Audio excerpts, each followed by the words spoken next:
So, good morning, everyone. This is a quick little interview with our people, culture, everything to do with organization specialist, Belinda Weeks. Belinda, thanks for joining us for this chat this morning. Um, Thanks, Matthew. yeah, I thought it'd be good, maybe if you'd like to give people just a very quick snapshot of, who you are, your background, why we're talking today.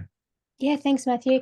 I'm really passionate about people developing really rewarding, positively challenging careers, and about organisations benefiting from that, and that sort of sustainability in the workplace to get people engaged, the productivity that can come from that, but also what that means for individuals when they go home each day and what the impact that has in their lives. So really, love looking at that kind of organizational design. How do we help craft that space for people to get the best working together, as well as individually for themselves? Yeah, good. And we're having this conversation because we've noticed some interesting things, over the last little bit of time in organizations and in our, sort of our clients and board associates. I think everybody in the industry is feeling the squeeze with attracting staff, and that's making retaining staff, that much more important. I think we're all across that. We've also noticed an interesting thing in our board discussions, which is it's almost like people have forgotten how to lead and manage teams and staff. And we've been on this bandwagon for a while of let's empower everybody, but it's almost as though managers and leaders interpret empowering as I'll just throw all the problems over the fence and trust the team to work it out. And that's not actually working all that well, is sort of what we're seeing. Yeah, absolutely. I think there's that confusion, I think, about almost how to lead a modern workplace, how to lead a modern group of individuals who have been brought up through their education and their career to focus on, taking control of their lives. So how do we lead that? Um, Even though people have been sort of brought up and encouraging, in these more recent decades to take that control, they still look for leadership. They still look to be inspired and to feel as though they are part of something. That's a sort of an intrinsic human nature requirement. Yeah, Um, and that, I feel, is where we're sometimes having that bit of disconnect and yeah, uncertainty. yeah. So today's conversation is a bit of a case study. We're going to talk about some work that we've been doing with a company we've been working with for a few years now in the professional services space. And I guess we started, working with them a little over 3 years ago now. Mm. Our very first, interaction with them was a bit different to the way that things might normally start. Do you want to maybe just touch on sort of the process that we began with and how that all worked? Yeah, absolutely. So what we did was that we didn't go in and say, well, we already know what your problems and challenges are. We sort of went in and said, let's actually, yes, you as a group of owners might have an idea of what it is, but let's actually find out from your people what they really feel are the problems, because otherwise we could be spending a lot of time dealing with issues that actually aren't important to the Yeah, people in this organization. yeah, So, at the time they had, I think, about 20 staff, and that included, I think, about 4 owners in that group, but they'd grown fairly quickly, from, sort of 4 to 7 to 10, and then very quickly a jump to 20. So they were starting to feel that they didn't know everyone as intimately as they had before. mm, They were already starting to feel like this business was not the business that they'd created. And they were not as easily across everything that was going on as they had been, in the early days and until, quite recently. mm, So theoretically, they were at the point of understanding what got us here probably won't get us where we need to go. So I think they were theoretically on board with that. But in practice weren't really sure how to adjust, and habitually didn't really know how to make those internal adjustments themselves as well. So that's, I think, was the starting point. That theoretical understanding that things needed to change, but not really sure practically what that was, what How that to go needed. about it. And Yeah. we took an interesting approach to Mhm. getting to the bottom of that, didn't we? Because um, we really jumped in and did speak to all of the staff. We did. So I like to call this sort of discovery workshops that we conducted. So we did one-on-one conversations with each of the owners in the business to get quite an intimate understanding of their perspective of things.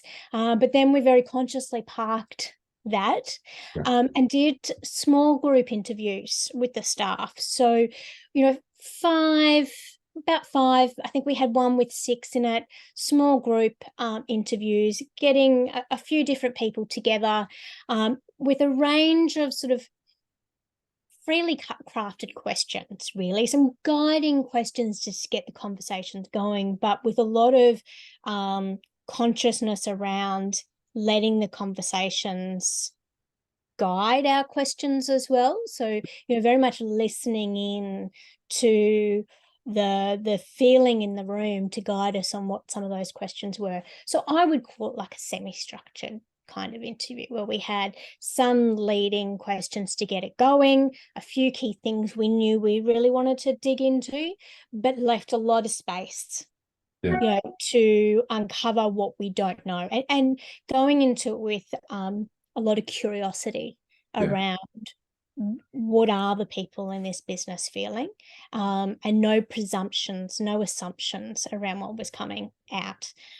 So that really encouraged people to come in, to participate and open up to us. It was also very confidential. So other than the other people that were in their small group, it was all de-identified sort of data that we were gathering and capturing their words, their thoughts, not what we thought they might be worried about or what we thought they might be interested in. We uncovered some quite interesting things that probably would not have been predicted No, if we hadn't. no, Yeah. you're right. And before we move on to what we found, one of the things that I think is particularly valuable about the process, and certainly these guys and prior clients have commented on it, is uh, it's not that you just take these interviews and record some notes and say this is what I think. You then actually applied transactional analysis, which for those who aren't sort of used Yeah, to it. thematic Yeah, analysis. Yeah. yeah, Yeah. thematic analysis is I mean, this is a research method, It is. Yeah. that university academic researchers use to take unstructured interviews and turn it into substantiated data. And That's right. that's one Yeah. of the things that I think is, makes a nice bridge between, what people say and then how we, report that back and substantiate what's going on. Yeah.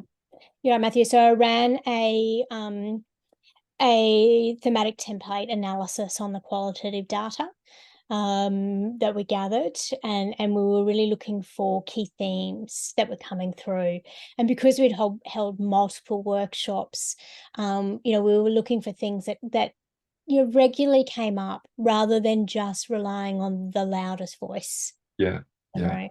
yeah, And I think that's really important when it comes to these kind of exercises. So we were picking up on those themes, and had the data to back it up. Had the quotes to yeah, back it up as well. So quite different to just running a survey. With a survey you get really constrained data because you only get responses to the questions that you're asking. yeah, that's right. Whereas in this kind of environment, we're changing the questions in real time, in reaction to Yes, the voices, the words that are being presented to us, but also the physical responses in yeah, the room that's too. that's Yeah. right. Yeah. So let's maybe touch on some of the some of the findings that came out of that, maybe some of the more interesting or surprising ones that perhaps we weren't expecting. And just before we do, I should preface this by saying that I remember the early conversations, with the owners. And by the way, I find this frequently, when board associates, we have our first discussions with business owners, and we say, "So how's everything going?" And often the answers are, "Everything's great." you know, we're doing all these fantastic things. And so there was, the answers were sort of similar, kind of in this case. Well, on the surface, everything was great. They were doing quite well. They were growing. They had a good reputation in the market and still do. You Yeah. know, but there was a lot of potential for things to fall apart, and there was also a lot of potential to be doing things And a couple of things better. bubbling, maybe under the surface, which hadn't festered into big problems yet, but Mm-hmm. maybe we're headed in that direction. So, Yeah, um, absolutely. so yeah. So Absolutely. what are some of the kind of the main things that popped out of the process? Yeah, look, I think some of the things that came out weren't a surprise, were fairly typical, I would say, of organizations in this kind of size change, going from small and intimate, we know everyone really well, to Yeah. hang on, we don't know everyone quite so well now. So some of those weren't a huge surprise. A few others, I think, were interesting. So, like, culture came up as a theme. That was one that I didn't think was a big surprise, and it really was about that. We're evolving, and we're not quite sure where we are now. Mm. And so, a lot of what came out in the culture theme was actually around bringing some consciousness to what was great about the culture there. Yeah. It was just sort of felt good, but there wasn't really consciousness to what the I guess the ingredients to that were. Yeah. So we're able to bring that up. But there was also a couple of things that came up where it wasn't, there were some not so great elements that, now that we had consciousness to them, were quite easy to tweak, Yeah. to move out. So that one wasn't a surprise. Um, uh, the lack of clarity around roles, Yeah. I think, was a surprise to the owners, how that was impacting How the much of an team impact that members. was on Do people. you remember that? Yeah, It was like also they a were quite surprise to surprised. it was a surprise to me too, to be honest. Mm, One of the things, just reflecting, one of the things that came out of that, that theme was, up to that point, they'd really been managing the business by committee, because yeah, of these four owners, and that was causing a lot of confusion amongst yeah, the and a bit of team. angst in the team members about who am I meant to go to about what. Yeah, yeah, yeah, and Yeah, obviously a great opportunity for the business moving forward, yeah. to make some changes around that. Which, Yeah. There was also, I think, in terms of that lack of clarity around those roles and responsibilities, because there was no clear definition, it left them in a state where they just had to react to things on the fly, rather than having somebody who would be looking ahead on that particular area, yeah, you know, knew beforehand that that was their area of responsibility, and were mapping, a path on that front. yeah, And instead it was just kind of on the fly, whoever had time, who yeah. It had a was bit of really interest. the thing that I noticed was that it was really constraining the owner's ability to scale themselves. Mm, We called this a quick wins workshop, right? So that was one of the quick wins, was to absolutely. practice that. Yeah. Which incidentally they sort of resisted a little bit. I seem to recall at the time. They There was, and I think it was more around a bit of humble nature of the individual to not want to give themselves a position titles. They just wanted to be team members as yeah, well. they But at didn't the want end to of be the chief day, everything, did they they? would, you know, and the team needed them to step up and recognize that they were something else. So essentially the team were giving them permission and pleading, really, to say, come on, you Yeah, know, take on these roles, get clarity around it. So we were able to support them in that. But as another thing that sort of came out of that, but more from the one-on-ones, was around with the owners, was their desire for professional development for themselves in terms of running a business, being business leaders. Because they were specialists, all the time, weren't they? They were on the Oh, tools and working really. highly qualified professionals in their space, exceptional, at their areas of expertise, Yes. who were trying to run a business as well. Yeah. Yeah. Yeah. Um, Yeah. any other things from your point of view that were sort of surprising, kind of coming out of this work? Um, I was surprised by the the metrics and the reaction to metrics. They You sort of mean they were lacking, timesheets in and the particular? resistance from Yes. everybody Yeah. And around so, any form of measure. so again, for context, this is a professional services firm who doesn't want to use timesheets and track utilization. So that's an interesting, sort of one to design around. Mm, Yes, mm. that was interesting. So that was quite interesting. Um, there's a few other key things that came up as well. So we were identified through the work groups that the team members were really keen to have clearer focus on their sort of career plans and Mm. receive feedback. So again, that was a quick win. We were able to get that set up quite easily, And with particularly, some coaching. particularly with the graduate cohorts that would come into the business too, right? That's right. And that was another key area that came out from this, was in terms of um, the difficulty attracting qualified people who would work in their professional way, Yeah, and therefore the opportunity to grow their own, yeah, really. So the opportunity to create a more structured, more professional graduate program, a program of 12 months of onboarding someone into this professional space, and to grow their own, yeah, in that way. So that was another theme that came out. So when we're talking about themes, this is not just something coming from the owners. This was actually coming from the people, yeah, right? This is coming from the team members saying, we can see that this is probably what's needed. yeah. It's hard to find people with experience Yeah. like us. Yeah. So let's grow our own. So just jumping ahead a little bit. So having done those interviews, doing the thematic analysis, it was really then, sort of presenting those themes back. Do you recall how many themes sort of emerged? Was it The, five? the the other one we haven't touched on, which wasn't a surprise, but has actually had an incredible impact on the business. You know which one I'm going to talk about, Matthew? Yeah, yeah, I do. Which Flexibility for staff. Right.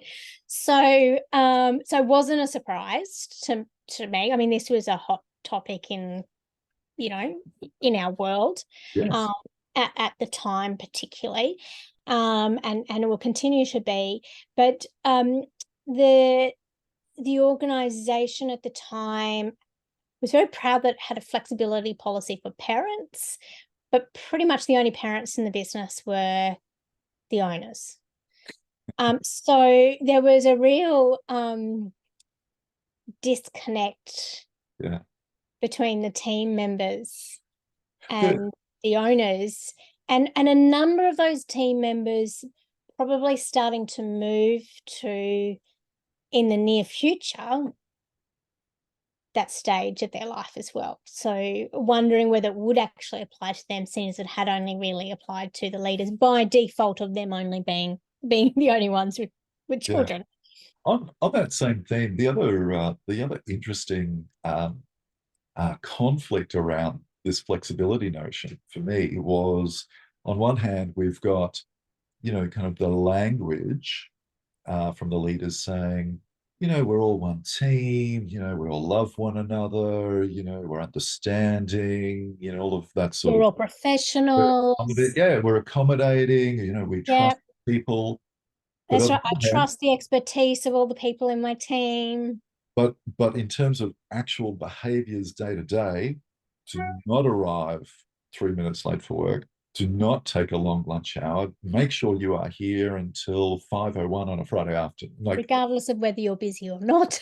it was very rigid. And so there was this And it was quite conflicting with that thing of, and yet we don't want to do timesheets because we don't want to be yes, kind of business that we moved away from and why we established this. And yet, on the other hand, we were actually operating a bit like that. yes, yeah, yeah.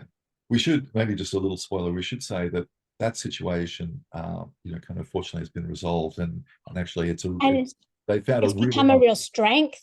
It has. It has become a real strength now, and we'll probably talk to that a bit later. But we've recently redone one of these exercises, and it is now because the coming out of these workshops, the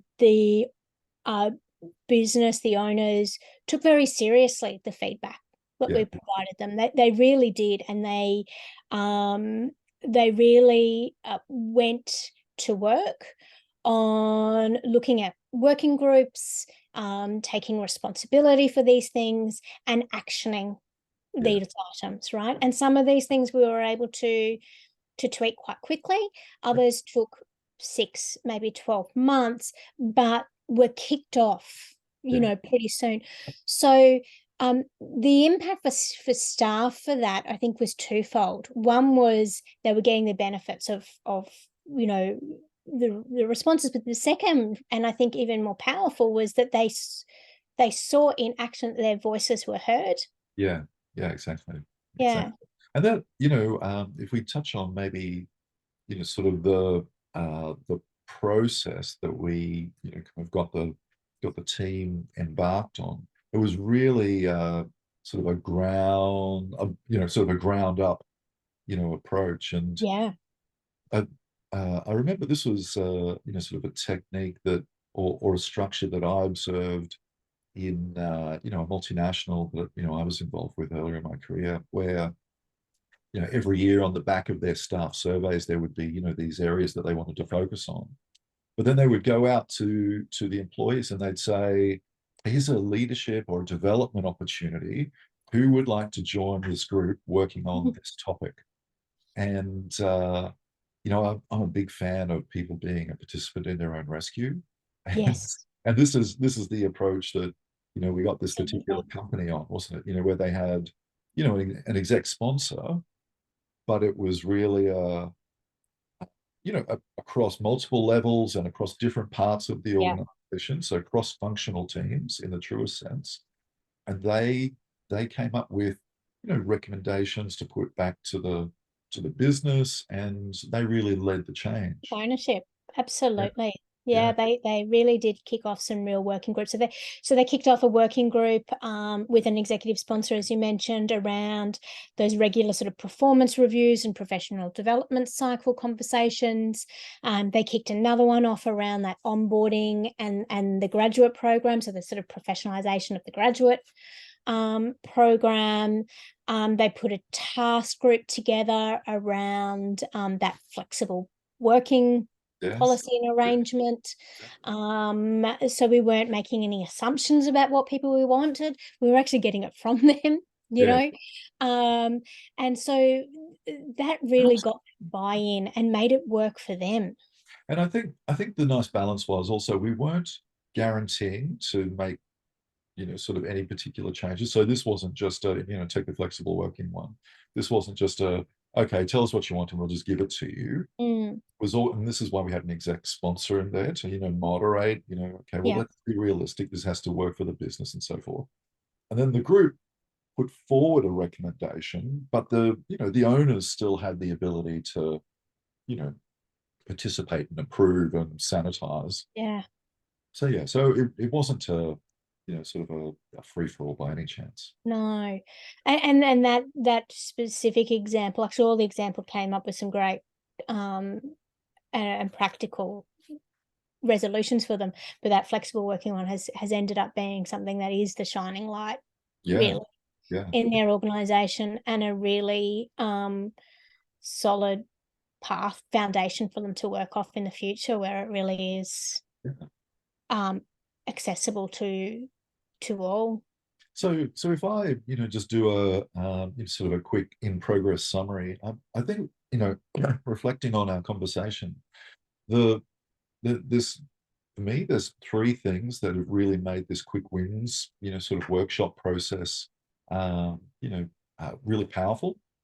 The first is, not relying on quantitative surveys, but rather let's get, from a marketer's point of view, I might call them focus groups, but these small group, sort of feedback sessions. That's one. I think bridging that into, hard factual data points using thematic analysis, which is a really robust process, I think is kind of the second point. And then the third, kind of using this ground up implementation, sort of working group structure to take it forward. For me, those three things, have been really powerful. Have I missed anything from your point of view? Do you think there's another ingredient that's made this, sort of particularly successful? Over time, and now that we've gone through this cycle again, just recently, Yeah, it was definitely the fact that the company reacted, and they listened. And so yeah, I think this is something that it was incredibly powerful the first time we ran it. We got a lot out of it, but I think it's just going to become more and more powerful each time it gets run. Because the people were coming into it yes, knowing that yeah. this is valued. This is a valued experience. It's not a waste of their time. They are heard. It is actioned. It is respected. And Yeah. just on that, that's a really good point. And just on that, one of the things I should mention is that a reinforcing process that we used was in our board meetings, we actually had each of those executive sponsors reporting back to the board on the progress against those initiatives. And so there was an accountability loop back to, kind of the broader Mm. strategic conversation as well, which I Yeah. think is a lot. Yeah. Yeah. So the intent for the organization now is to run these kind of discovery workshops every second year. Mhm. And so we've just run another one. Yes. But in between times we did do an employee engagement survey, Yeah. just a quick survey, where we're just sort of really tracking where things were going. How are things going Um, against those themes? that's right. So just to kind of alternate, Yeah. right? So a deep dive discovery workshop one year, a quick check-in survey the next, Yeah. and then back to a deep dive Yeah. workshop And again. So I think it was a good balance for this sized organization. yeah, I would agree. And, full credit to, again, to the business owners because it was their idea, just this year to, they called it a culture reset, where they Mm. wanted to revisit this process in part because, they've had, they've grown again. So this, by the way, this business is a fantastic good news story. They've tripled their revenues, in the time that we've been working together. The owners are, sort of getting paid well, which is important. But perhaps most importantly, I'm really happy that they've become what I would regard as a more resilient organization, and I think that's one of the things that sort of we all need to aim for. So with that in mind, they have had a lot of new staff come in, and Mm. so wanted to include them, sort of in that uh, Yeah. culture, but also they're taking a look forward and they're saying, oh, we've gone again through another rapid growth cycle. How do we position ourselves for the next chapter? And I think that's, full credit to them for, wanting to be forward looking and progressive like that. Mm. Absolutely. Absolutely. So yeah, look, and look, board associates have provided other support as well. We've clearly come from this kind of organizational design people focused elements that I've been supporting you with, but there has also been, you know, that advisory on on structures It's been and a nice compliment. Yeah, definitely. yeah. So maybe just sort of to wrap up our conversation today, it might be helpful for people if we talk about maybe we generalize some of these learnings. So Mm, what are some of the things that that we think are important for owners, leaders, and managers? To sort of keep in mind for their organizations, based on our experience. yeah. I Yeah. think the biggest one is don't assume you know what your people are feeling.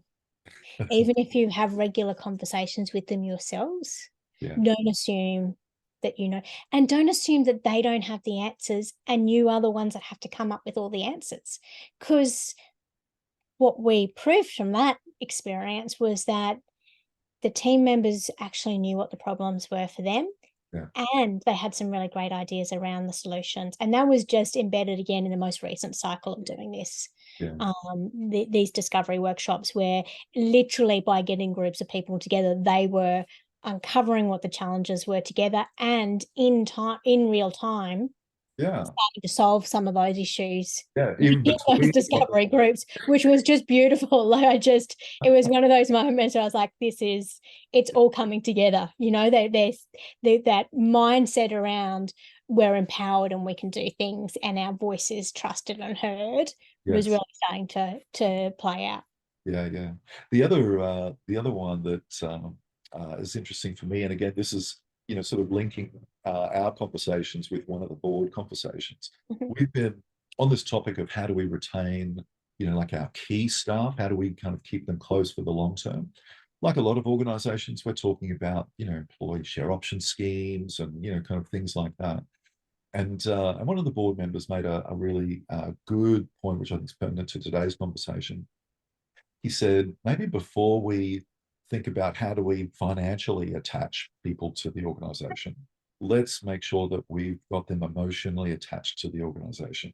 And I think the sort of work that we've been talking about, it falls into that bracket. And it's such a great piece of advice, because it doesn't matter what financial incentives we put in front of people if emotionally they're not there, and that means a lot of different things to different people. But unless there's that connection to the business and to the colleagues and to the culture, the finances aren't going to really carry the Well, day. in fact, sometimes those financial connections can work in the opposite. Mm.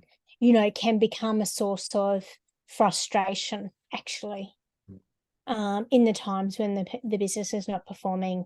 Yeah. Um, I should mention, I think one of the other things that, again, has worked really well here and perhaps is a little bit generalizable is, in addition to these themes that, run through the organization, you've also been providing one-on-one executive coaching. And I think that's been invaluable. One of the things, again, that I notice, sort of in the board context is not only are we needing to talk about how do we, mature the organization and its processes, but we also need to, up level the skills.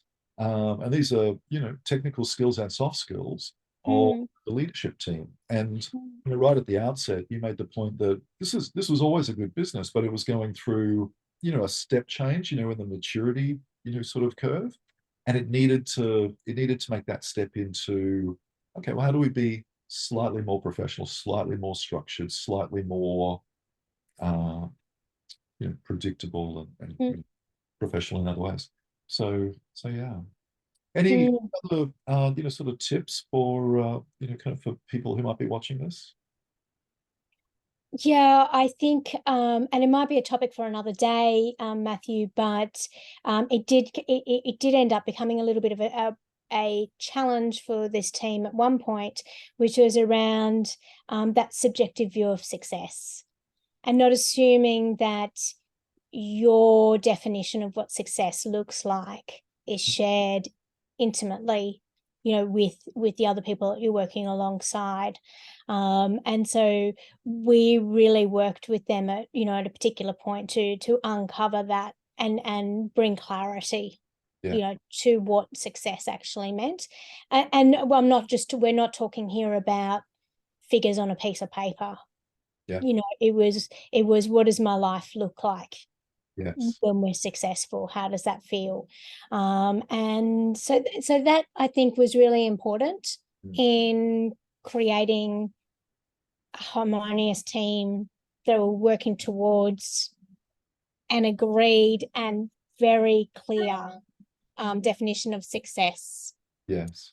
And I think Yeah. if I was to, sort of put a like a little, sort of summary line, kind of across the bottom here, what for me, a lot of what we're talking about is, having a really strong, clear, impactful culture. A lot of people, I think, kind of nod and say, yes, we understand that that's a really important thing to do, and have no idea about where to start. And often what we find is, some of the cultural elements that they say, well, our culture is about this, this, and this, actually don't match with the behaviors and kind of what actually Mm. happens on the ground. And Yes, they're getting confused between what the values are they've got written up on the wall that they think are, aspirational or should be right, and yeah, actually what's being lived day to day. yeah, yeah, exactly. And so, I think, kind of if for myself, if there was, kind of a recommendation for people watching this, it would be, to go through a process like this, because it actually it lets you clarify. Let's not just write the values up that we saw somebody else write because we think we should have them. Mm. Let's make that really authentic. Let's make it a really consistent experience, with what people actually experience day to day, in their Mm. work and how things are done here.